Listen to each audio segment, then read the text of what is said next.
Dihitung dari industri ya bro, dari jadi penyanyi profesional lah gitu ya, itu dihitung dari 2007. Kan industri saat ini kenapa begini, pasti ada yang bertanggung jawab, ya kan? Nah, tadi gue globalin tuh, gue nggak mau sebut personal tuh. Populasi metalhead di Indonesia, itu di global metal, dia tuh nomor 1 di dunia. Maksudnya nggak sampai final nih, bahkan nggak sampai semifinal, tapi jadi banyak industri.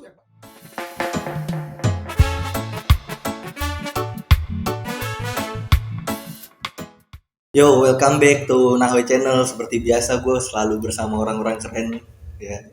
Salah satunya di samping gue ini Bang Hussein Alatas. Makasih ya Bang ya. Belakang depan kita ada 15.000 orang. Kagak ini sepi.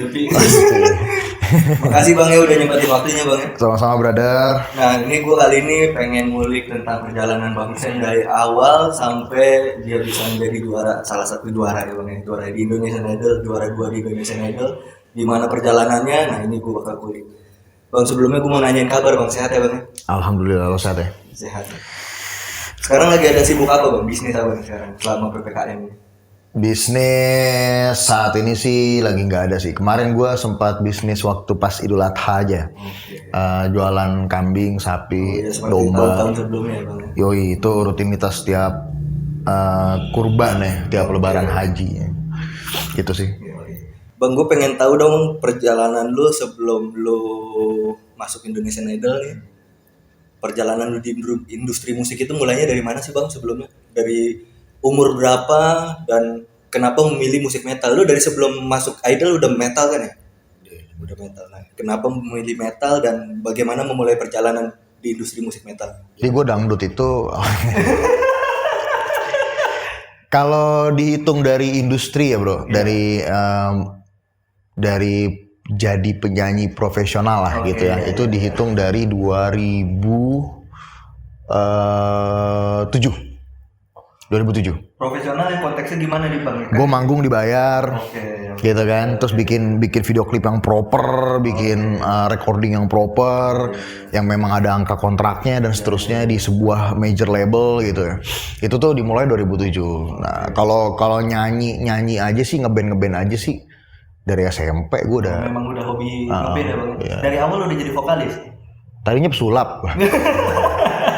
dari awal gue nyanyi doang bro. Dari awal bisa main gitar tapi fokusnya nyanyi lah. Nah itu tadi gue sempat, ini di belakang layar ya, gue sempat ngobrol-ngobrol sama Bang Hussein sebelum nyanyi apa sesudah sih ya? Tadi yang lu bilang lu sempat main film Bang? Oh, acting. Kalau justru gue kalau di dunia profesional ya, malah lebih dulu acting. Karena gue ngerasain acting dan dibayar itu dari SMP. Berarti sebelum SMP gue tuh sekitar 2003 sampai 2005 ya. Ya itu 3 tahun itu. Itu gue udah mulai suka syuting sinetron gitu-gitu. Sementara kan gue di music business baru bener-bener profesional itu di 2007 kan. Kayak gitu sih. Nah kenapa itu yang lu bilang profesional musik di bidang bisnisnya itu yang istilahnya udah lu bilang profesional tadi ya, itu udah metal atau sebelumnya belum metal? Aku mulai main musik metal itu main ya, bukan mengemari ya. Kalau gue terlibat sebagai metalhead, bikin lagu metal, ngeband metal itu di SMA kelas 1. Itu sekitar ya SMA kelas 1 deh.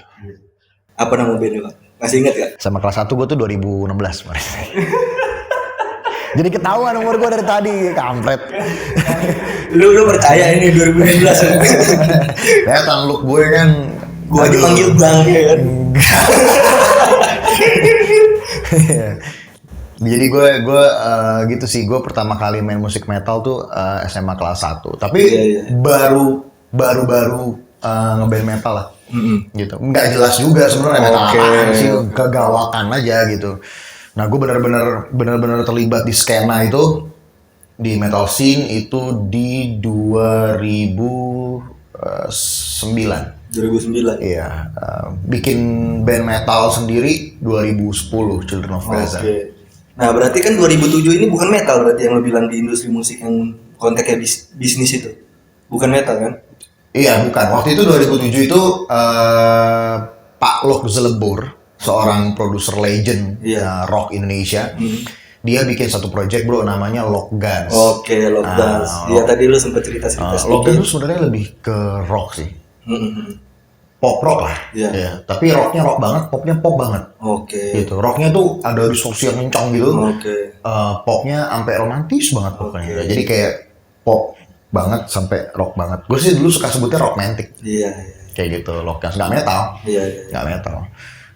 Malah gue udah main metal dari sebelumnya sebenarnya gitu. Tapi industri pertama kali sama Lok Guns waktu itu kan pop rock lah. Oke. Nah di situ lu berarti udah tergabung sama label dan segala macam ya bang? Di mana Lok Guns? Iya di Lok Guns. Di Logis Record. Labelnya Oke. Pak Lok Zelebur Logis Record. Nah bang, setelah dari Lok Guns, lu mau mulai berarti COG ya? Apa belum?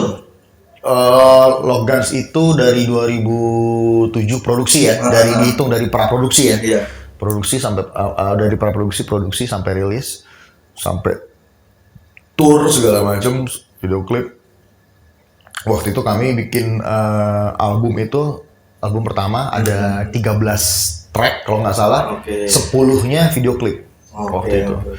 Jadi tapi sempat utang 2 klip jadi yang rilis 8. Oh iya.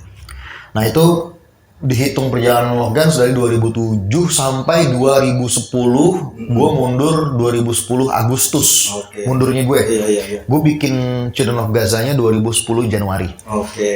Gitu. Jadi 8 bulan sebelum gue cabut dari Lok Guns, gue besut tuh Children of Gaza. Children of Gaza memang beneran band metalcore. Iya. Dan ada nuansa itu ntar kita bahas lah. Oke. Nah tapi gue penasaran nih bang, dari segi industri berarti udah bagus banget ya Lok Guns itu udah manajemennya rapi segala macam. Oh ya. Iya. Kenapa lu keluar bang? Waktu itu ada beberapa reason sih. Iya. Pertama memang kondisinya Lok Guns setelah kami tur bareng sama Skid Row, Oke. Jakarta, Bandung, Semarang, Surabaya, Malang 2008 bulan Maret. Setelah tur itu tuh agak vakum. Oke. Jadi bandnya agak vakum. Gue nggak bilang totally vakum Iya, ya, nggak. agak vakum, Ada iya. aktivitas tapi nggak banyak gitu. Agak vakum. Dan waktu itu di umur gue sekitar 17-18 tahunan bro. Waktu itu umur gue masih segitu dan gue tuh lagi on fire ya man. Gue lagi yang nggak bisa vakum dong. Iya, Kita iya. harus jalan lagi gitu banget lah gitu. Mostly personil semua personil Lok Guns di atas gue umurnya. Oke. Gue paling kecil waktu itu. Karena gue masih SMA kelas 3, lupa kelas 3 mungkin belum punya KTP gue waktu itu. Masih kelas 3, lupa ya. SMA lah gue waktu itu. Lantas abis tur Skid Row itu agak sedikit vakum. Gitu dan gue tipe orang yang workaholic banget. Jadi gue nggak bisa kayak diem gitu. Gitu. Satu alasan pertama itu. Kedua alasannya adalah di 2009 itu gue mulai mempertimbangkan untuk keluar. Belum mutusin tapi lagi mempertimbangkan untuk keluar karena gue pengen kuliah. Waktu itu pengen ngambil kuliah. Ada alasan kuliah juga, gitu kan. Ya setidaknya 2 alasan itulah yang bikin gue akhirnya di 2010 Januari gue ngomong sama anak-anak Lok Guns kalau sepertinya Agustus gue akan keluar. Oke. Gitu. Tapi gimana tanggapan anak Lok Guns? Ya mereka respect aja. Iya sih, rata-rata mereka sih oke aja sih. Mereka agak kaget sebenarnya. Mereka kaget. Iya karena gue vokalis. Iya. Ya lo tahu kan dampak Iya, vokalis iya. Gak semudah itu untuk regenerate gitu kan. Iya. Apalagi perjalanan udah sejauh itu Iya ya. dan kebetulan gue songwriternya juga. Iya, oke. Gitu. Jadi Cipta lagu ya bang. jadi dua beban yang harus ditutup gitu kan ya. Akhirnya sampai Agustus 2010 Lok Guns masih tetap agak vakum. Oke. Dan gue udah kuliah, ya kan 2009 Iya. tadi gue udah kuliah dan gue udah pengen bentuk satu band yang beneran metal gitu. Oke. Nah akhirnya gue bentuk lah di Januari ya. Akhirnya gue lihat sampai Agustus ternyata Lok Guns masih vakum juga Oke, iya, gitu. Akhirnya dan aktivitas Children of Gaza banyak banget loh, gitu banyak banget. Dan aktivitas kampus gue banyak banget juga gitu. Gue banyak tugas lah segala macam. Akhirnya wah nggak bisa nih. Akhirnya Agustus gue nyatakan untuk keluar. Oke. Gitu. Tapi nggak ada konflik gimana sih, nggak ada sih. Iya. Nah, gue pengen tahu deh bang, awalnya lu, jadi Children of Gaza ini dibentuk oleh lu ya bang? Gue. Oke, nah gimana ekspektasi lu waktu lu pengen bentuk Children of Gaza awalnya? kan secara industri ya, buat gue pribadi, gue juga musisi bang, gue tahu banget industri itu kerasnya kayak apa ya. Dan metal itu pada zaman itu salah satu musik yang bisa dibilang masih minoritas, bahkan masih sampai saat ini ya bisa dikatakan kayak gitu. Secara global, Iya. secara nasional ya. Nasional bukan internasional ya, nasional benar. Nah, kenapa lu milih metal dan membentuk Children of Gaza? Kalau kenapa metal? Heeh. Tadi gue bilang emang dari bocah gue suka banget musik Oke, metal ya. iya. Itu alasan pertama. Alasan kedua, kenapa Children of Gaza dibentuk adalah waktu itu kan 2010 Januari ya, gue bentuknya. Di 2009 ya, itu ada tragedi perang di Palestina yang gila-gilaan tuh. Oke. Itu lebih besar daripada yang kemarin. Kemarin sempat Mei ya, Iya, sempat iya. perang juga. Tapi waktu 2009 akhir itu tuh lebih gila. Gitu tuh kayak ratusan ribu gitu korban meninggalnya, dan mostly perempuan dan anak-anak. Iya, iya. Nah, gue ini termasuk apa ya, bisa dibilang aktivis kali ya, Iya. aktivis yang menyuarakan tentang gue nggak terima dan tidak akan pernah bisa dibenarkan kejahatan perang. Iya. Gitu. Gue juga nggak setuju sama. Maksudnya kejahatan perang adalah anak kecil dan perempuan jadi Iya, korban. iya, iya. Orang nggak bersalah. Apapun agamanya, apapun rasnya, apapun nationnya, kalau perang udah memakan korban perempuan dan anak-anak, Iya. gue akan bersuara. Iya, iya. Gitu. Dan gue mau bersuara pakai apa kan? Mhm. Akhirnya gue bikin band Children of Gaza. Waktu itu terinspirasi dari anak-anak Gaza. Gitu. Oke, Jadi itu sebenarnya lebih sosial bicaranya Iya, iya, sebenarnya gitu. Anak-anak Gaza gitu. Akhirnya gue merasa gue harus suarain ini. Dan akhirnya pada aplikasinya di Children of Gaza gue bicarakan bukan tentang anak Gaza doang. Oke. Seluruh dunia Iya, yang gue iya, bahas iya. tentang peperangan yang tidak boleh terjadi, segala holocaust gitu ya, segala genosida yang ada di Oke. seluruh dunia gitu. Bahkan akhirnya gue nggak bahas masalah itu doang juga gitu. Gue sampai bahas masalah perang yang intrapersonal ke diri sendiri gitu kan, kayak gitu lah. Bahas sejarah gue bahas sejarah juga, gue bahas tentang banyak hal lah gitu di Children of Gaza pada akhirnya gitu. Gue bikin lah Children of Gaza Januari 2010 ya. ya, karena memang gue dengerin semua genre musik. Iya. Dan di metal juga semua sub genre metal, dan yang gua pilih adalah metalcore. Oke. Gitu. Itu aliran Children of Gaza metalcore ya. Betul. Tapi kan ada Arabiannya apa gimana sih? Nah, gue memang gue lahir dengan darah Yaman. Oke. Gitu, gue punya darah Yaman dari Yaman gitu ya. Makanya gue terbiasa dengan musik Timur Tengah. Oke. Dan memang dari kecil itu sampai gue remaja kayak sekarang gini. Remaja. Nah, lu ketawa. Masih remaja, Pak. Remaja kan. Remaja, geng. Gue masih teenager, men. Iya. Sampai gue teenager gini, gue terbiasa dengerin musik-musik Timur Tengah gitu. Kan bokap, nyokap, kakek, nenek gue semuanya tuh memang berdarah Yaman, Iya, tuh, iya, semuanya. iya. Makanya kami dari kecil tuh biasa dengerin musik Arab gitu. Nah, gue dapat ide sinting aja gitu tiba-tiba, gimana kalau musik metalcore ini gue lebur dengan musik Timur Tengah. Bukan ada Timur Tengahnya, bukan. Bener-bener jadi folk Middle East metalcore gitu. Oke. Akhirnya gue bikin lah sub-genre tersebut gitu. Nah, itu kan berarti kan secara ekspektasi yang tadi lu bilang itu secara idealis ya, Bang ya. Secara idealis lu ngebentuk Children of Gaza. Nah, secara ekspektasi di dunia industri pada saat itu lu kepikiran nggak? Children of Gaza kan metalcore ya bro. Oke. Dan sebelum Children of Gaza pun memang gue udah jadi salah satu person yang ada di industri gitu kan. Jadi memang ekspektasi gue di Children of Gaza tidak sama levelnya dengan industri mainstream. Oke. Gue punya ekspektasi Iya, dan iya. ada industrinya, tapi Iya. beda Pak. Cara Oke. bicara ini nggak bisa disamain. Levelnya Oke, iya. beda. Level bukan kualitas ya. Beda. Maksud gue di sini adalah lo nggak bisa expect jual sebuah supercar dengan harga dengan populasi jualan yang sebanyak jualan mobil LCG sih. Iya, betul. Ya kan? Iya. Jual mobil 100 juta beda sama jual mobil 9 miliar men. Maksud gue kan kayak gitu. Musikalitas di Children of Gaza gue buat segila mungkin, Iya. gue curahin semua musikalitas estetik yang gue punya, begitupun personil yang lain. Iya. Gak ada batasannya, Iya. segila-gilanya gitu. Ketika gue di industri kan mainstream, ekspektasinya juga beda lagi. Iya, Gue betul. akan punya target yang berbeda lagi, etos kerjanya beda lagi, perspektifnya beda lagi, visi misinya juga beda lagi. Jadi levelnya berbeda dan scope-nya juga berbeda gitu. Ketika bicara Children of Gaza, target gue konkretnya adalah gue pengen band ini bisa menjadi sebuah band yang dikenal karena kualitas, itu satu. Oke, iya betul. Ya, kalau kita bicara karena kualitas, berarti kita nggak bisa maksain orang yang ngerti musik untuk suka. Iya, betul. Iya Gue dong. setuju Bang. Setuju, Pertama Bang. itu karena kualitas. Kedua adalah gue main musik di Children of Gaza adalah karena gue cinta banget sama band ini dan musiknya, Oke. gitu. Jadi gue nggak menyibukkan kepala gue dengan mempertimbangkan apakah orang akan suka banget nggak ya, gitu. Enggak. Gue pertama pertimbangan gue nyaman nggak. Itu dulu. Kalau gue udah nyaman, baru gue jujur berkarya. Gue keluarin semua musikalitas yang gue punya. Begitupun dengan anak-anak. Gue yakin orang yang ngerti musik dan tahu bermusik jujur di Children of Gaza pasti akan suka. Iya, betul. Dan memang Children of Gaza target marketnya bukan orang yang nggak ngerti musik, gitu loh. Iya. Jadi nggak akan kecewa juga gue, gitu. Ketika ada orang-orang yang sorry to say harus gue bilang nggak ngerti musik, terus mereka nggak kredit ke Children of Gaza, gitu loh. Musik apaan nih? Gue akan balik tanya, lo dengerin apa biasanya? Iya. Kan gitu, ini Children of Gaza, men. Iya.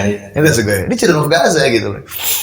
Lo nggak akan expect semua orang suka. Kayak band lo misalnya, lo berkarya jujur di band lo dengan genre yang lo suka, ya lo segala macem. Kenapa lo harus pusingkan tentang pendapat orang yang nggak ngerti musik? Iya, betul. Gitu. Kalau memang lo membuat sebuah project yang bicaranya tentang kualitas, totally tentang kualitas gitu ya. Gitu. Beda sama gue di mainstream. Bukan yang di mainstream tidak berkualitas atau kurang berkualitas, bukan. Tapi karena memang visi misinya beda, men. Iya. Kalau gue di mainstream sebagai soloist, ekspektasi gue adalah gue menghibur semua orang. Iya, betul. Semua orang gitu. Dari orang yang ngerti dari orang yang ngertinya cuma yang terkenal aja, Iya. sampai orang yang ngerti banget musik. Gue pengen semuanya suka. Iya. Gitu kan ya. Dan gue pengen klien gue yang undang gue tuh terhibur dan senang, dan dia merasa dia hire gue tuh tidak kecewa. Gitu. Oke. Lebih bicara bisnis ya, Iya, kayak gitu iya, ya. iya, Kalau solo tuh lebih bicara, solo gue tuh lebih Iya. bicara bisnis lah gitu. Tapi tetap dengan kualitas. Iya. Gue tunjukin dalam solo gue juga bukan gue nyanyi Black Edit gak jelas Oh, iya, gitu iya, gitu. Dan di Indonesian Idol, gue keluar sebagai juara 2 juga kan bukan bawain lagu Children of Gaza. Toh. Iya, betul. Gitu. Makanya gue buktikan di di Indonesian Idol, gue buktikan dengan Hussein Alatas sebagai solois. Iya. Segitu tuh, nah Iya, gitu. iya. Tapi ketika bicara Children of Gaza, ini kita bicara satu dimensi yang berbeda, men. Iya. Ya kan, satu dimensi yang beda lah gitu. Nah, itu ya guys ya. Nah, ini gue salut juga sama, ya gue bukan mengotak-kotakan antara musik industri yang menurut gue laku di pasaran atau metal. Gue nggak bilang metal nggak laku ya. Pada nyatanya juga komunitas metal maju juga ya, Bang ya. Iya. Dan 2010 itu Children of Gaza sempat besar juga, manggung di mana-mana, dan ada ya banyak lah band-band metal yang gue tahu dan hebat. Nah, Bang, gue pengen tahu deh, waktu lu di Children of Gaza dan tiba-tiba lu muncul di Indonesian Idol. Berarti secara nggak langsung Children of Gaza lu tinggal dulu sebentar. Nah, kenapa lu memilih untuk masuk Indonesian Idol? Sebelum itu bro, tadi gue tertarik sama omongan lo tuh, yang lo bilang musik metal Indonesia maju juga. Iya. Ini informasi nih, populasi metalhead di Indonesia Oke. itu di global metal, Oke. dia tuh nomor 1 di dunia. Oh, itu gengs. Nah, ini gue nggak tahu informasi ini karena Kadang-kadang dia ganti-gantian sama Brazil. oke. Kadang satu Brazil, populasi gini, jumlah metalhead di negara itu nomor 1 tuh Brazil, kadang nomor 1 Indonesia, nomor 2 Brazil, kadang nomor 1 Brazil, nomor 2 Indonesia, udah ganti-gantian aja, gitu. Bahkan di negara-negara yang banyak musik metal, subgenre metal lahir, kayak di Norway, kayak di Swedia, kayak di Belanda, kayak di Jerman, siapa yang nggak tahu Wacken Open Air di sana gitu, kayak di Inggris dengan download festivalnya, ramean Indonesia. Iya. Ini Sam Dan yang bilang. Ini Sam Dan, ada satu wartawan musik dan dia basis di Iya, di Jerman. Dia bikin penelitian dan ternyata metalhead Indonesia tuh terlalu banyak populasinya. Oke. Gitu loh. Makanya ketika kita bilang industri metal music, nah gitu ya. Iya, Jadi iya. harus dibedain skopnya. Iya, iya. Industri metal music Indonesia paling gede di dunia. Nah, itu gengs. Di dunia.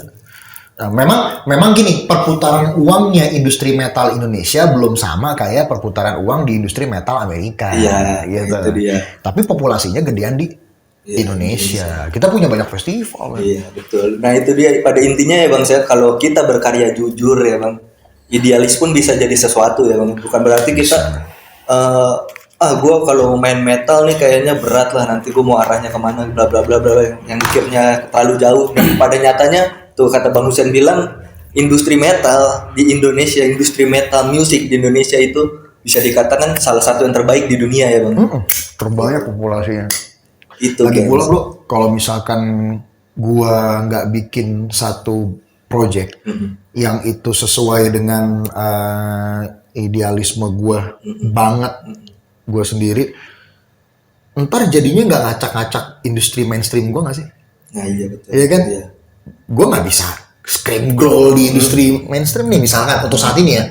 Gue nggak bisa yang mounting scream growl sedosa gitu, nggak bisa ya kan ya. Nah, kalau idealisme itu gue tertahan, ntar akhirnya ketika di project soloist gue, apa enggak gue jadinya ngacak-ngacak itu men? Iya betul. Di sininya kayaknya asik di screamin nih, ya kan? Di sininya asik gue melengking nih, di sininya gue mau seriosa, di sini gue mau Arabian, di sini hancur-hancuran pak, ya kan? Nggak semua orang memahami itu, gitu kan? Ya? Makanya harus ada satu wadah baru yang gue sebut Children of Gaza tadi untuk Meluapkan itulah keinginan pribadi, idealis segala macam ya Bang. gitu pak. Itu tuh Bang Dix. Nah Bang, lanjut ke tadi pertanyaan gue ya, kenapa lu malah tinggalin Children of Gaza untuk masuk Indonesian Idol? Jadi ceritanya sebenarnya gue pengen ikut idol waktu itu tuh bukan karena ide gue, bukan gagasan gue. Jadi waktu itu ada dua orang yang mendorong gue ikut Indonesian Idol. Pertama adalah orang tua gue sendiri, nyokap gue. Iya. Yang kedua tuh teman gue. Teman dalam tanda kutip Children of Gaza? Bukan. Dia penggemar Children of Gaza. Okay. Dia kerja di stasiun TV dan dia editor. Terus dia ngasih info kalau bro ini idol mau buka lagi nih gitu, lo mau coba nggak gitu. Terus akhirnya gue bilang enggak, gue malas ikut acara-acara kayak gitu waktu itu ya. Ini 2013 bicaranya. Gue malas ikut acara kayak gitu. Kenapa? Karena gue harus bawain lagu-lagu yang nggak gue metalhead ya kan. Waktu itu gue masih gitu tuh, gue masih idealis banget gitu. Gue masih belum bisa memilah mana yang industri mainstream, mana yang industri non mainstream. Gue belum bisa memilah. Pokoknya gue metal aja gitu kan. Dan gue udah pernah lewatin juga major gitu. Dan gue nyamannya metal gitu. Jadi gue masih egois lah waktu itu. Akhirnya gue tolak tawaran si Chandra temen gue ini. Pulang gue cerita sama nyokap. Soal tawarannya sih teman gue Chandra ini gitu. Gue dapet tawaran dari Chandra, Anis dapet tawaran, gue dipanggilnya Anis. Iya. Itu gue juga bakal pertanyakan itu. Anis dapet tawaran dari Chandra buat ikut idol. Ikut aja, enggak sebabnya gue bilangin. Terus kata nyokap, ya coba aja, mana tahu rezeki Anis di situ gitu kan. Nah, gue nggak tega men untuk nolak nyokap. Akhirnya gue tahu nyokap tuh punya harapan sama gue tinggi. Dan gue tahu nyokap tuh orang nomor 1 di dunia yang paling percaya sama potensi gue. Dari dulu, dari gue kecil gitu, dia paling percaya sama potensi gue. Dan kayaknya keterlaluan sih kalau gue nggak coba ini gitu. Akhirnya gue coba. Audisi sama normal kayak orang lain gitu. Gak audisi dari pertama, datang pagi, pulang pagi gitu audisi. Nah diceritain dong Bang keluh kesahnya di Indonesian Idol. Waktu awal-awal lu ikut audisi sampai lu jadi juara 2 di Indonesian Idol. Keluh kesahnya nggak bisa ngerokok. Itu yang paling nggak bisa pak. Iya. Itu nggak bisa pegang handphone. Apa lagi pak? Nggak bisa ngerokok, nggak bisa pegang handphone, nggak bisa nongkrong. Garang banget men. Gila gue secara nggak bisa ketemu orang gitu. Gue ketemu orang terus gitu. Gue nongkrong terus. Nah dibalik cerita itu doang sih kan. Satu lagi selain nggak bisa ngerokok, nggak bisa megang handphone, nggak bisa nongkrong ya.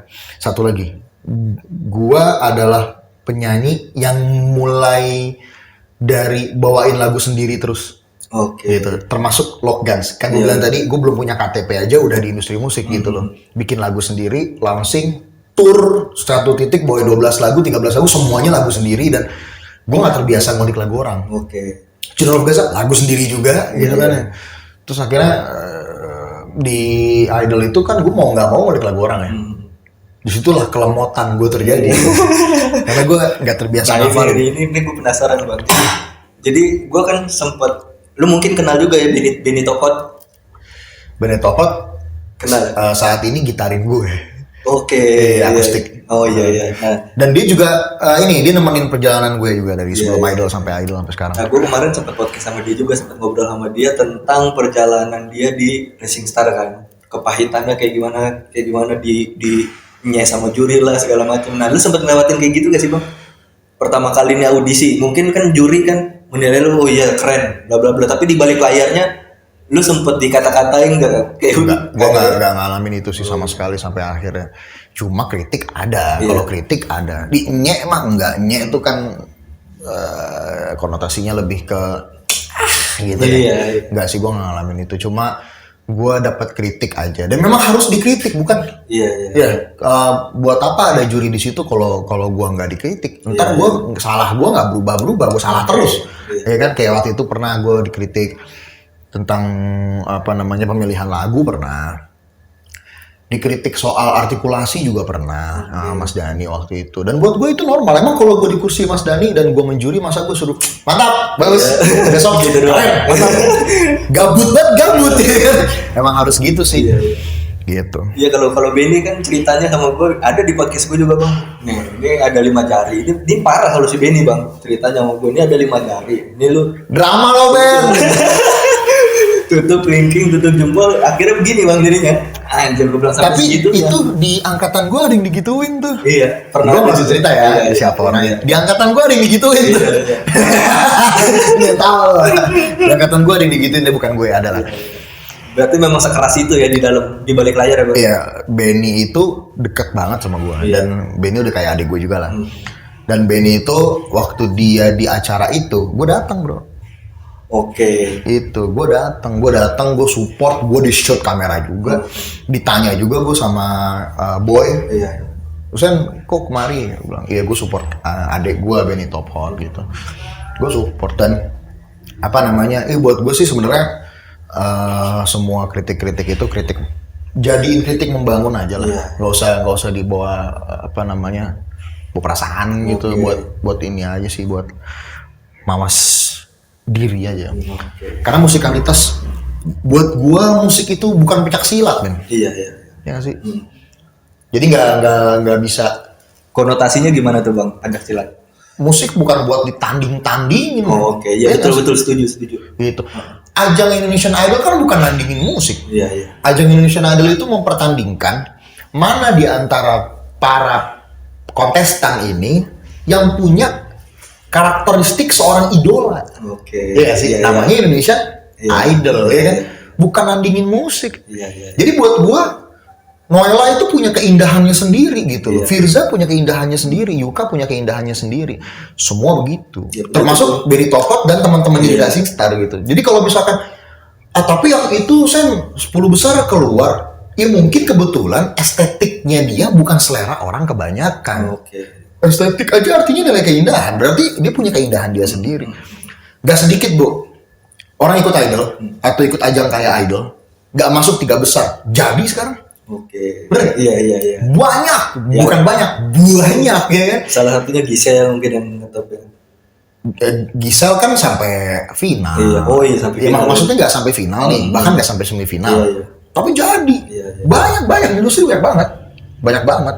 Contoh, Manji pernah ikut idol, nggak sampai spektakuler show. Kurang jadi gimana? Iya. Bagus banget ya. Iya. Kalau nggak salah, Vidi pernah juga. Ya semi, Vidi itu nggak ada yang sampai 3 besar misalnya gitu. Tapi mereka jadi banget, sukses banget gitu. Bahkan mungkin lebih sukses dari beberapa idol yang lain gitu. Bahkan mungkin sebagian dari mereka bahkan lebih jadi dari gue mungkin gitu. Jadi gue cukup berbesar hati untuk bilang itu. Kenapa? Karena menurut gue musik itu bukan pencak silat. Iya.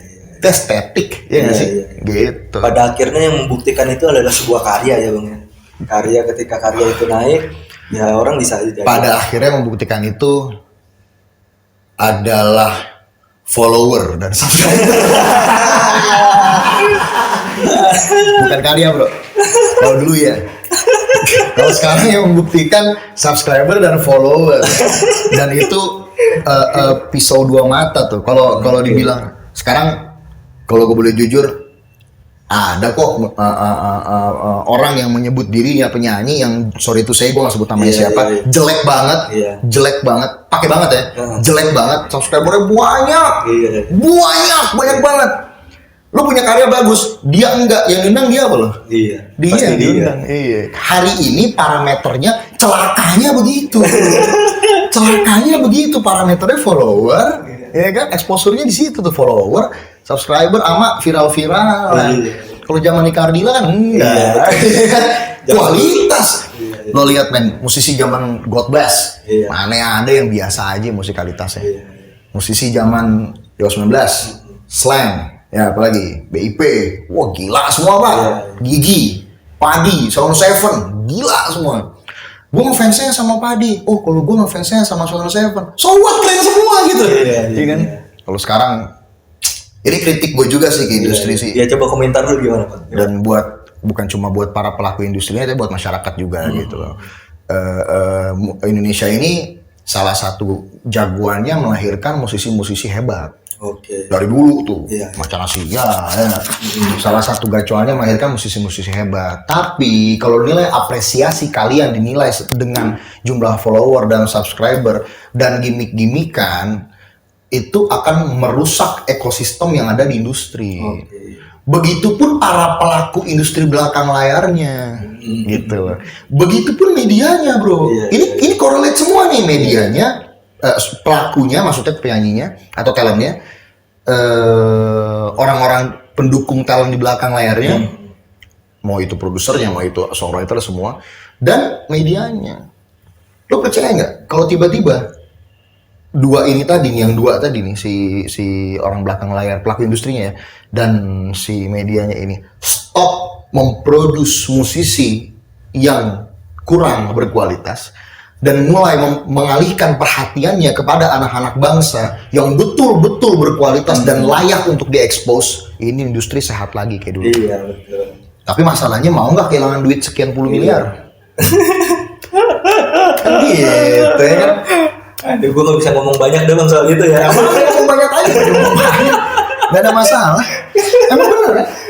Gitu, karena gue sedih gitu ngelihat kayak band lo, Benny, teman-teman gue, bahkan diri gue sendiri, man. Gitu loh. Gue harus nonton TV, terus ya kenapa yang ini gitu loh. Ini bukan soal iri atau nggak iri ya. Gue bukan iri loh, gue musisi beneran. Gitu, gue siap untuk mengatakan gue real musician dan gue real performer gitu. Jadi gue siap untuk diuji 1/24 jam. Gue siap untuk diuji. Gue kasih panggung nih, tonton 10 juta orang sen manggung sen. Gue buktiin. Gue gak ada masalah dengan itu gitu loh. Karena gue tahu diri gue. Dan gue tahu kualitas teman-teman gue bagus-bagus banget. Dan saat ini mereka gak bisa bayar kosannya. Gitu loh. Dan ada musisi-musisi, gue gak bisa bilang musisi. Ada orang-orang yang mereka pikir mereka musisi atau mereka pikir mereka penyanyi yang saat ini lagi beli sport car baru. Gitu. Semua temen gue yang suaranya keren banget, lagunya keren banget, nggak bisa bayar kosan. Itu banyak terjadi ya bang. Mungkin orang nggak banyak ngerti kalau nggak di posisi gue, di posisi lo, bener nggak? Karena kita pelakunya nih. Gitu, harus di posisi kita dulu, gitu kan? Ketika udah ngerasain, wah gila ya, emang gila. Sak. Itu sih. Jadi lu punya ekspektasi tentang bayangan gimana sih bang caranya ngebalikin itu semua? Wah man, itu pertanyaan yang susah dijawab. Gitu. Buat dari lu pribadi aja bang, dari lu pribadi. Itu dia gue bilang tadi, ketika mindset si para pelaku industrinya, bukan talent ya, para pelaku industrinya dan para medianya mulai memfokuskan perhatiannya kepada musisi-musisi Indonesia yang benar-benar layak, bagus, sophisticated, ya kan, punya kualitas untuk dipromo, untuk didorong, untuk diperkenalkan, untuk dibantu. Ketika mindset ini gulungan ombak ini muncul, ya di situ titik baliknya. Tapi masalahnya orang gila siapa yang mau mulai di saat kayak begini? Makanya gue bilang ketika dia memproduce satu orang yang chord C aja nggak tahu gitu loh. Gitar di C, vokalnya di F atau di G, vokalnya di augmented lah. Tapi gitarnya di C, dia bahkan nggak tahu kalau dia fals gitu. Dia bahkan nggak tahu kalau dia fals, men. Ya nggak? Dia terus yang lo dorong karena viral, men. Ya nggak? Karena kalau ada dia nih, tiba-tiba rating gua tinggi gitu. Terus lo berpikir kayak begitu, lo lagi mengidiotkan anak bangsa ke depan. Bener nggak? Lo lagi mengidiotkan generasi penerus kita ke depan. Terus aja begitu. Terus aja kita jual harga diri kita sama internasional. Internasional bilang, Indonesia musiknya mantap. Kalau kita kan punya Bruno Mars. Kalau kita kan punya Five Finger Death Punch. Kalau kita punya Megadeth. Indonesia. Terus aja begitu. Makin digituin ya. Kesian anak gue punya anak kan. Kesian anak gue. Ya kan ketika anak kita nonton TV gitu. Terus dia ngefans sama salah satu orang yang sangat amat tidak layak defense gitu. Kita yang kecewa ya. Gue marah ya. Bapak lo nih sisi gitu loh. Bapak lo penyanyi gila. Terus tiba-tiba lo kenapa ngefans sama dia? Kalau lo ngefans sama orang selain bapak lo tapi bagus, gak apa-apa ya, masalah gitu. Wah aku ngefansnya sama Afgan, oh itu keren, ya nggak? Itu bagus. Aku ngefansnya sama Ada Band, oh itu keren, ya nggak? Sama Noah, oh itu keren. Tapi kalau sama kalau sama ini, nggak ada. Nah kalau ini kita ngalor ngidul dikit ya bang. Kalau lu ada di posisi bos-bos industri itu, apa yang lo lakukan bang? Gue nggak mau ada di posisi itu. Ngebayanginnya nggak mau gue. Kenapa yang berat ya bang? Dosa. Ini dosa dong. Nah kenapa dosa ya bang? Menurut gua dosa. Oke. Ketika lo tidak memperdulikan dampak negatif yang muncul di generasi selanjutnya demi kepentingan kantong lo pribadi. Iya. Ya. Yang penting gua banyak duit. Iya. Bro, masa depan jadi pada tolol semua kalau kayak gitu. Yang penting gua banyak duit. Dosa dong. Itu namanya tamak. Iya enggak? Jadi yang bagusnya tetap harus mendidik ya bang. Iya, at least kalau nilai edukasinya tidak tinggi, at least lo kasih lo orbitkan para musisi atau para penyanyi yang layak diorbitkan dengan standar industri. Kenyataan sekarang terlalu banyak yang di bawah standar industri, bahkan jauh di bawah standar, terlalu jauh Pak. Gak usah gue yang ngomong gitu loh. Tanya teman gue yang seumur hidup nggak pernah main musik, Gue tanya dia, menurut lo Fulana gimana? Gue tanya, coba nih, sumpah serapah yang keluar. Temen gue seumur hidup tidak main musik. Lalu bayangin kalau dia aja yang seumur hidup nggak main musik, sumpah serapah, bagaimana gitu? Yang memang seumur hidup kita main musik gitu. Harapan kita besar di sini ya. Memang menaruh harapannya di sini gitu loh kan. Aduh. Dan masalahnya kalau standarnya udah begitu, yang bahaya nih bro, adalah ketika musisi-musisi berkualitas dengan sangat amat terpaksa ikut-ikutan kayak gitu, mau nggak mau. Kenapa? Supaya dapat pundi. Kalau gua nggak gitu bro, gua tidak melahirkan karya yang sangat jelek dan kualitas performance yang sangat jelek juga, dengan kualitas lagu songwriting yang sangat jelek juga, kayak si Fulana. Gua jualan. Nah, ketika ini udah sampai begitu, disitulah kiamat dekat. Kiamat sudah dekat. Tapi secara karya pribadi lu nggak sampai segitunya kan bang? Kayak maksudnya? Yang tadi lu bilang lu nggak sampai ngikutin pasar banget, atau yang lu bilang bukan ngikutin pasar. Kalau ngikutin pasar itu bagus. Kan gue bilang tadi ada standar industri. Oke, ya. Gue di solois gue juga bicara cinta kok. Iya. Gue bicara cinta, gue bicara ya seperti apa yang senior gue bicarakan juga. Seperti apa yang teman-teman seprofesi juga bicarakan. Bicara cinta bagus, kenapa enggak gitu. Yang jadi masalah tuh kan ketika lo bukan ngikutin, kan gue bilang tadi ya, di solo project gue memang gue industri mainstream. Di Children of Gaza industri non mainstream, skalanya berbeda kan gitu kan. Di industri mainstream di solo gue yang gue kejar adalah minimal standar industri, minimal gitu loh, jangan di bawah standar industri. Kenapa? Ya sama kayak yang tadi kita bahas. Karena ketika lu di bawah standar industri, yang bahaya adalah ketika lu di bawah standar industri, seolah-olah jaminan lu akan laku. Saat ini di dark era ini, seolah-olah kalau di bawah industri lu akan laku. Wah, itu bahaya, men. Itu bahaya. Buat musisi profesional itu bahaya. Itu bahaya. Tapi buat para poser itu menguntungkan. Itu uang. Yoi. Buat para musisi profesional itu bahaya, men. Bahaya kalau udah mulai kayak gitu. Jadi konteksnya secara yang keseluruhan yang lo omongin ini lebih ke kualitas pribadi ya, Bang. Kualitas orang-orang tersebut gitu yang lo bilang tanda kutip tadi itu. Lo bisa lihat dari mana aja. Lo bisa lihat dari sebagai pelaku industri belakang layarnya. Kan tadi gue bilang lo bisa sebagai performernya atau penyanyinya. Lo bisa lihat dari sudut pandang medianya juga gitu. Maksudnya ketika mindset itu dirubah jadi seperti mindset senior gue di bidang apapun, terutama dalam hal ini di bidang industri musik atau di seni musik, ketika mindsetnya balik ke mindset senior kita gitu, yang terdahulu yang keren banget, bisa balik ke masa itu, wah gila sih men. Karena gue yakin Indonesia tuh punya potensi yang sinting, bahkan terlalu sinting bahkan gitu loh. Kalau dikasih kesempatan, gitu kan. Kalau dikasih kesempatan, gila men, kita ngeri banget loh. Kita ngomongin apa? Mau ngomongin pop jazz, kita punya Glenn Fredly kan. Iya betul. Itu kurang keren gimana gitu loh. Gawat sih. Iya kan? Merinding gue, asli gak gue merinding.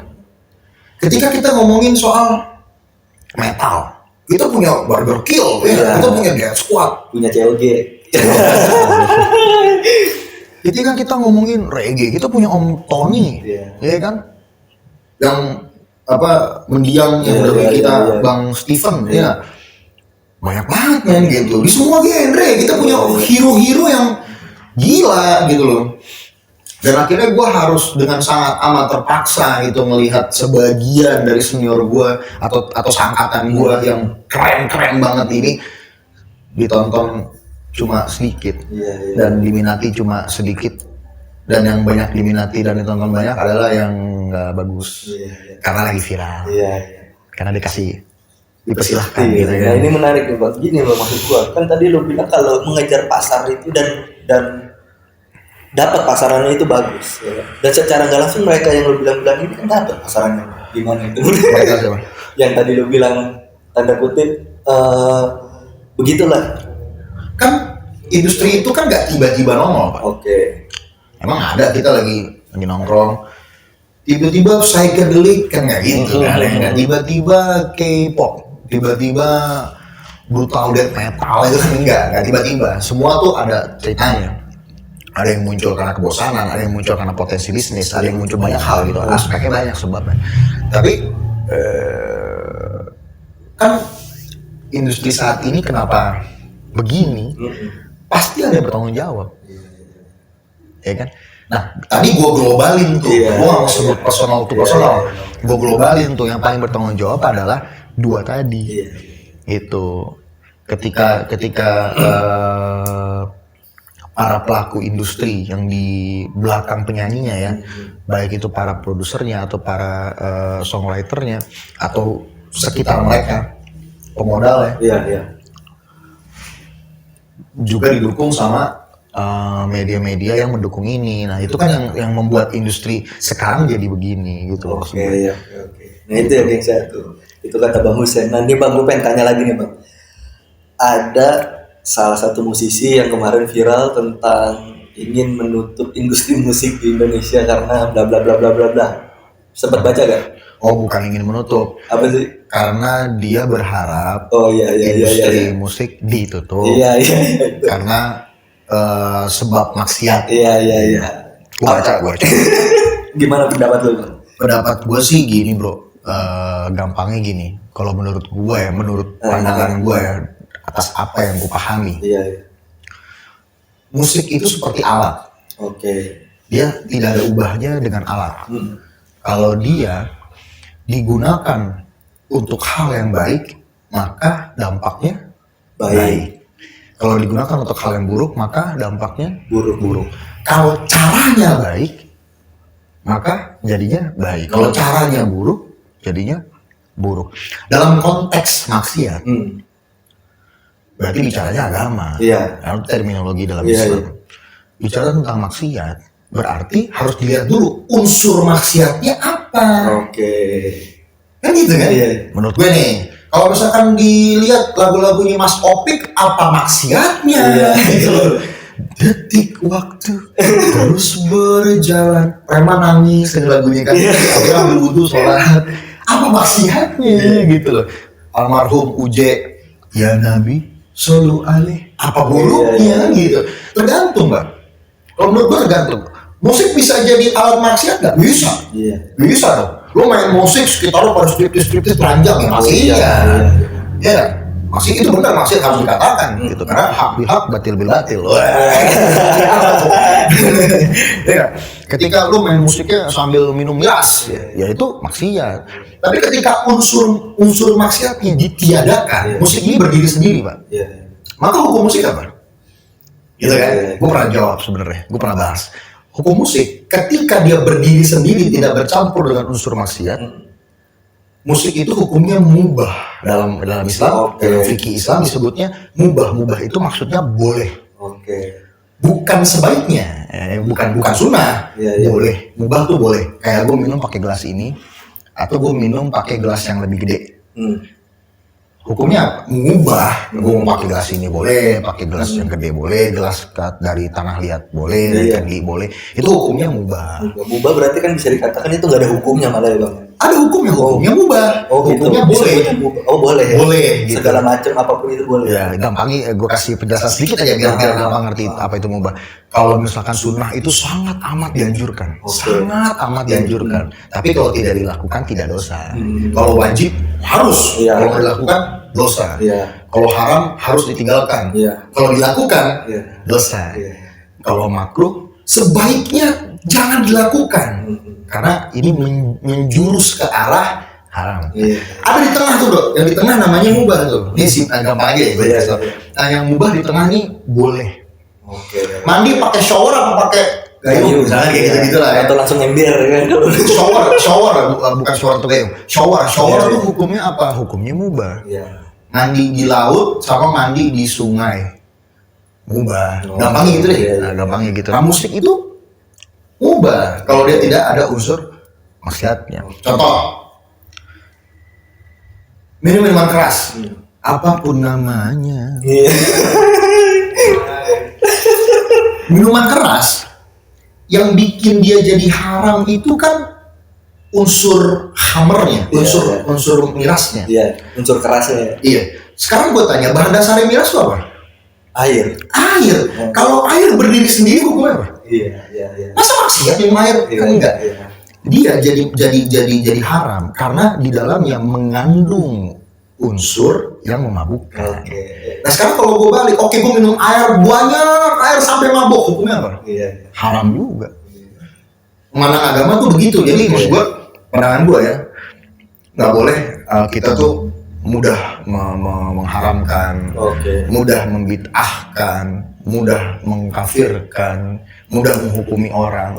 Ada banyak pertimbangan, ada banyak referensi, ya kan kayak gitu. Dan khusus soal musik, balik lagi gue simpulin, musik itu gue pandang dan para ulama pandang seperti alat. Kalau digunakan untuk yang baik maka dia baik. Kalau yang buruk maka dia buruk. Buruk maka dia buruk. Nah itu ya yang saya. Ini jadi nih yang harus teman-teman tahu juga kenapa Bang Husen lebih ngomong ke agama, karena Bang Husen ini selain vokalis metal dia juga pernah jadi santri, makanya agamanya juga lumayan pinter, cerdas lah. Dia pengetahuannya lumayan inilah. Gue emang agak soto ya. Jadi lu jangan mikir gimana lu ntar bilang lu vokalis metal ngomong apa kagak, dia pernah jadi santri kan. Gitu. Nah Bang, gue lanjut ke pertanyaan ya Bang ya. Bang, lu pernah berekspektasi gak nih? Ini balik lagi ke pertanyaan yang tadi di Indonesian Idol. Pernah berekspektasi gak ketika lu ikut audisi malah jadi juara 2? Pernah berekspektasi gak? Enggak sih. Enggak ya? Jadi ngalir gitu aja? Iya, gue let flow aja sih. Malah gue gak nyangka gue bakal masuk Spectacular Show malah. Oke. Spectacular Show tuh kan zaman gue 13 besar.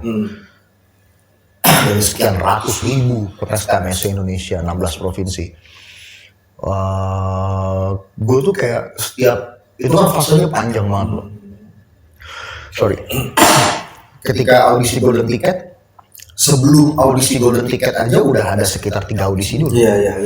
Jadi setiap fase yang gue lewati dan alhamdulillah gue dari semua fase itu sampai ke Spectacular Show, gue belum pernah mendapatkan satu no pun dari juri. Jadi selalu semua ya gitu, alhamdulillah. Dan dari awal sampai juara 2 bukan sampai Spectacular Show. Kan kalau udah Spectacular Show, iya. masyarakat. Jadi ketika gue melewati satu fase ke fase selanjutnya atau satu audisi ke audisi selanjutnya, itu gue bersyukur banget tuh bro. Karena gue ngalamin selalu ada orang-orang yang di ruang audisi atau di lingkungan gue yang gue lihat tuh potentially keren gitu. Gue kan bukan anak reguleran ya. Iya. Jadi gue gak banyak tahu lagu kan. Kalau referensi musisi, referensi band, referensi genre musik macam-macam, gue banyak tahu. Tapi gak apalin lagunya. Iya. Cuma sekedar dengar. Iya, gue penikmat segala macam musik gitu. Waktu itu kan gue lagi ngantri ya. Ya misalkan ngantri buat yang pertama kali itu, gue audisi di Balai Samudra, Kelapa Gading. Oke. Itu gue ngeliat, buset man, sekitar gue ada yang pakai earphone, gitu, ada pakai gitar. Lu ngapain pada saat itu? Gue tidur, asli gue tidur. Gue ngapain gitu, gak tau gitu. Gue siapin lagu buat audisi cuma 3 lagu, 3 lagunya gue apal 3 lagu doang, ya kan? Yaudah gitu, kalau gue lolos ya masih banyak pulang gue gitu. Sementara sekitar gue tuh ada yang, jangan aku ini. Wah, banyak banget di tahu lagu ya. Bagus suaranya gitu kan. Brokem aja. Ini gue bisa nggak ya, gue bilang. Tapi akhirnya ya udah gue bonek aja gitu. Iya, nekat aja sampai ruang audisi. Oke. Nah, gue pengen tahu dong bang, selain lu bernyanyi, tadi gue sempat ngobrol-ngobrol sama lu pemain film juga. Dan katanya lagi ada mau project film. Apa sih yang lagi lu kerjain saat ini bang? Saat ini sih gue ada pembicaraan soal sinetron, bukan film sih. Oh, oke, sinetron berarti episode gitu. Iya, stripping. Lagi ada pembicaraan tapi belum berjalan lah. Oke. Gue masih disuruh tunggu untuk perannya gitu, standby call. Oke. Nah, dari sebelum ini katanya lu pernah main di layar lebar juga. Iya. Apa bang? Di film apa? Film gue pertama 2014 sama Dian Sastro sama Lukman Sardi waktu itu, Mas Indra Birowo juga, 724 namanya. Dan itu menang penghargaan. Oke. Terus yang kedua di tahun depan, awal tahun 2015 Januari, gue rilis film sebagai peran utama di Ada Surga di Rumahmu sama Mizan Production. Oke, peran utama ya bang? Iya, sama mainnya waktu itu sama Zizi Sahab, sama Elma Teana, Bunda Elma. Terus abis itu produksi MNC Pictures, gue sama filmnya pemainnya adalah Tora Sudiro, ada Ricky Harun juga, ada Farahli, ada gue juga di Demi Cinta.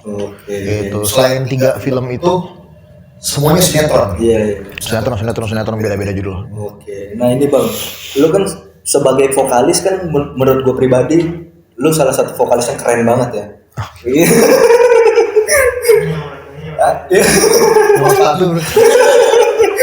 Asli bang, gini gue ngomong jujur ya, gue gak buat karena lu ada di samping gue, gak gue buat karena gue udah merhatiin lu dari zaman lu idol, gue ngikutin, dan lu salah satu vokalis yang keren banget buat gue. Nah tapi selain lu vokalis yang keren itu, lu punya ketertarikan di dunia film. Dan kenapa lu punya ketertarikan di dunia film? Padahal di bakat asli lu sebagai penyanyi aja itu udah bisa dikatakan sangat membackup buat hidup lu gitu. Lu udah bisa hidup dengan lu nyanyi aja. Tapi malah lu tertarik di dunia film juga, pengen main film juga. Gitu. Kenapa? Ada ketertarikan apa di dunia film? Pengen acting juga. Iya, pengen acting juga. Gua orang yang maunya ngejalanin apa yang gue cinta. Oke. Apapun yang gue cinta. Kalau gue nggak pakai hati ngerjainnya pasti gue nggak maksimal. Oke. Ya kan? Kita musik kan gitu. Iya. Jadi dari seluruh bidang profesi yang paling gue cintai adalah seni. Oke. Dari seluruh bidang seni yang paling gue sukain adalah seni musik dan seni peran. Iya. Dua itu. Nah, ya itu ketertarikannya. Kenapa lu suka seni peran? Wah, gue nggak bisa jawab, men. Gak bisa jawab. Itu unanswerable question. Gue nggak pernah bisa jawab pertanyaan kenapa gue suka musik, kenapa gue suka seni peran. Karena cinta tidak butuh alasan. Iya. Oh, tanya dulu. Anjir. Yo, itu tuh bikin thumbnail tuh. Cinta tidak butuh alasan. Iya, pinter cintamnya. Kayak gue tanya sama lo, kenapa lo suka musik? Ya menurut gue ketika lo jawab, karena musik begini, karena musik begitu, karena musik begini. Ketika hal itu dihilangin, lo jadi gak suka musik. Iya. Ya kan? Makanya gue suka dari dangdut sampai greencore. Iya. Semuanya gue dengerin, semua gue nyanyiin, bukan cuma gue dengerin. Gue nyanyiin bahkan. Om ini tau sekali. Iya.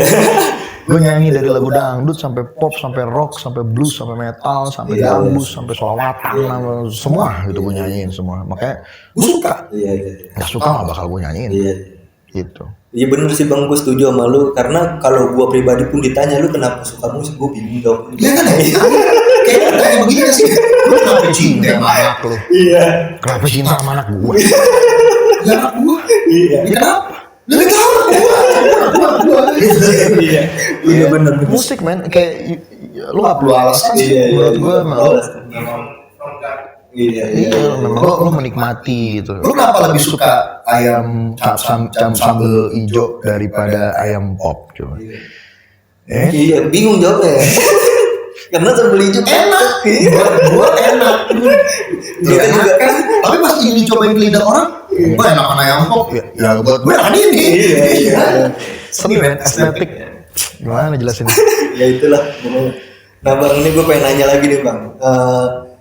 Lu di nasional sebagai artis nasional gitu dikenal sebagai Model.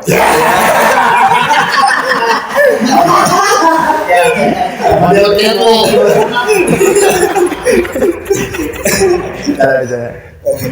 Dikenal sebagai Hussein Alatas ya Bang ya. Nama tenar lu Hussein Alatas. Nah, tapi teman-teman dekat lu karena gue sebenarnya udah kenal lu lama Bang, cuman lu belum kenal gue karena basis lu temen gue kan. Si Freddy. Iya si Freddy.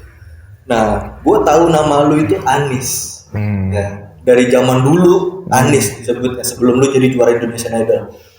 Nah, itu nama itu dari mana Bang? Jauh banget dari antara Hussein Alatas dan Anis.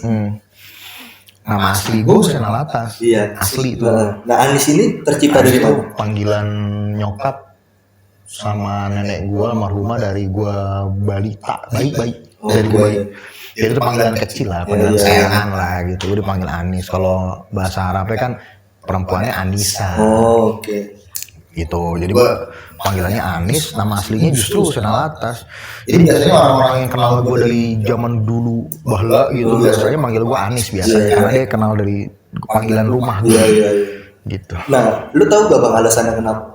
Arti nama Anis itu apa sih?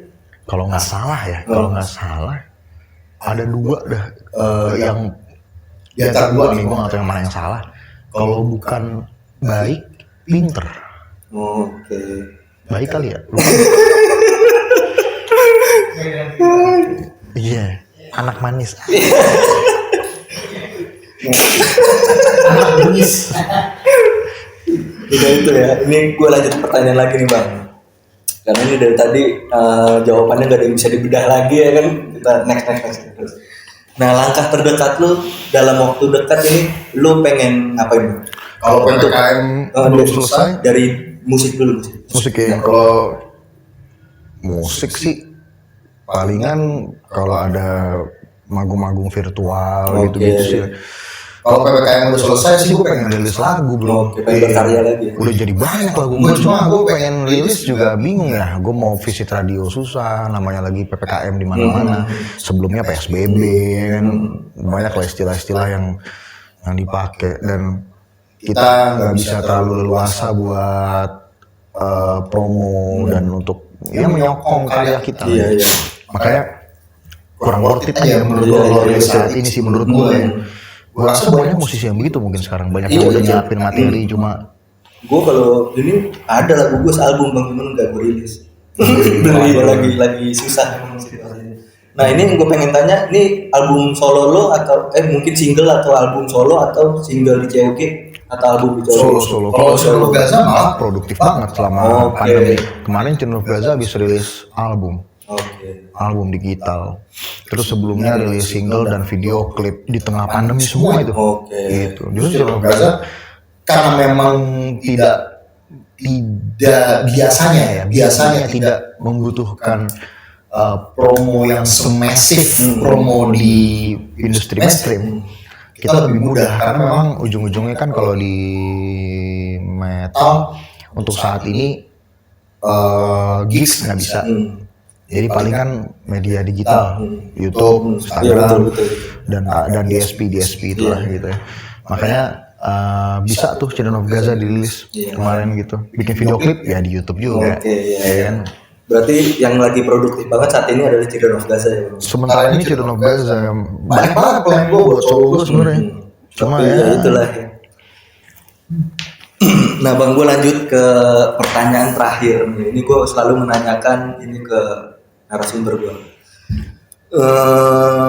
Apa harapan lu untuk industri musik Indonesia? Tadi. Harapan gue adalah kata-kata mutiara lah buat teman-teman. Industri musik Indonesia sehat kembali. Dan musisi-musisi anak bangsa yang sangat amat berkualitas bisa kembali ke permukaan karena diberikan kesempatan seperti dulu. Gitu. Dan apa ya? Dan buat teman-teman gue, adik-adik gue yang ingin masuk ke dalam industri showbiz, saran gue adalah kalian harus tunjukin kualitas, bukan gimmick, bukan viral-viralan gitu, bukan ngejar follower sama subscriber doang, tapi kualitas. Kalau kalian punya kualitas, mau nggak mau pasti orang suka. Iya sih. Iya betul banget. Lu mau nggak ngefans sama orang yang lu main gitar, main bass? Main bassnya hancur-hancuran. Jelek, tone-nya jelek, mainnya jelek. Lu mau ngefans nggak? Kalau bassnya asik banget ya mainnya, gila banget ya. Jadi lu jadi musisi yang bikin orang tuh gak punya alasan buat gak suka lu. Iya betul. Dari segi karya, dari segi attitude, dari segi look. Nah itu ya guys, saya lu dengerin tuh kata Bang Hussein Alatas atau Bang Anis. Bang ini gue kan biasanya kalau terakhir ini gue selalu promo Instagram sama pas YouTuber narasumber gue, cuma kayaknya tenaran dulu daripada gue ya. Jadi gue agak sungkan ngomongnya gue nih gimana ya. Bang bisa disebutin gak Bang? Instagram lu sama YouTube channel yang lagi. Instagram gue Hussein Alatas. Terus YouTube channel gue Hussein Alatas TV, Twitter @HusseinIdol8. Oke, nah itu ya geng, saya jangan lupa di follow dan subscribe. Nah itu geng, gue udah sedikit membahas banyak hal tentang Bang Hussein Alatas, dari perjalanan dia sampai dia tadi lah ya kan, tadi. Pokoknya lo harus nonton video ini sampai habis. Jangan lupa dukung terus channel ini. Jangan lupa like, komen, dan subscribe. Makasih buat Bang Hussein Alatas, jangan kapok ya Bang ya. Sama-sama bro, makasih banyak. Thank you buat semua. Bye.